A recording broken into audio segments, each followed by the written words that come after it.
இன்றைக்கி நம்ம வீடியோவில் சிக்கன் சூப்பு எப்படி பண்ணுறதுன்னு பார்க்கலாம். அது இன்றைக்கி நம்ம வீட்டிலையே எளிய முறையில் செய்யலாம். அதுக்கு இங்கே 1 LB அளவுக்கு நான் போன் இல்லாத சிக்கன் எடுத்துருக்கேன். நீங்கள் போன் இருக்கிற சிக்கனும் யூஸ் பண்ணிக்கலாம். நல்லா கழுவி எடுத்து குக்கரில் வச்சுருக்கேன். அடுத்தது கொஞ்சம் கொத்தமல்லி தூள் 1 டேபிள் ஸ்பூன் அளவுக்கு, மிளகாய் தூள் உங்கள் காரத்துக்கு ஏற்ற அளவு, மஞ்சள் தூள் எல்லாம் நான் 1 டீஸ்பூன் அளவுக்கு தான் எடுத்திருக்கேன்.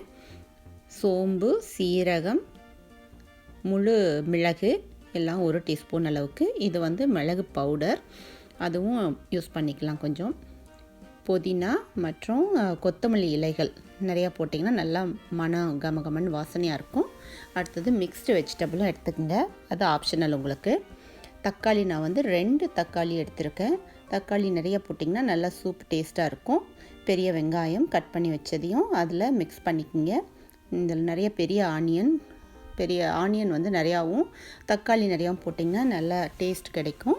எல்லாத்தையும் அதில் மிக்ஸ் பண்ணிவிடுங்க. எதையுமே நம்ம சீசன் பண்ணுறதெல்லாம் இல்லை.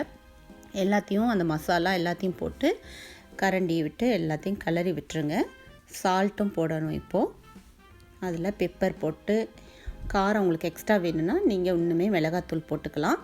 அடுத்தது பூண்டு இஞ்சி 1 டீஸ்பூன் அளவுக்கு சேர்த்துட்டு நல்லா கரண்டியில் மிக்ஸ் பண்ணி விட்டுட்டு, ஒரு பெரிய ஜாடி நிறையா அல்லது ஒரு 2 கப் அளவுக்காவது இது சிக்கன் முழுகிற அளவுக்கு தண்ணி விட்டுருங்க. நிறைய தண்ணி விட்டிங்கன்னா தான் நிறைய சூப்பு தண்ணியாக நம்மளுக்கு கிடைக்கும். இல்லாட்டி நமக்கு குழம்பு மாதிரி இருக்கும். ஸோ தண்ணி நிறையா விட்டு அந்த சிக்கன் முழுகிற அளவுக்கு விட்டு, இன்னுமே எக்ஸ்ட்ராவே நீங்கள் விட்டுக்கலாம். விட்டு நல்லா கலக்கி விட்டுட்டு சால்ட் டேஸ்ட் பார்த்துட்டு இந்த ஸ்டேஜில் நீங்கள் குக்கரை மூடி போட்டு விசில் போட்டுருங்க. அதுக்கப்புறம் ஒரு 25 நிமிஷம் அல்லது 30 நிமிஷம் வரைக்குமே நல்லா வேகட்டும்.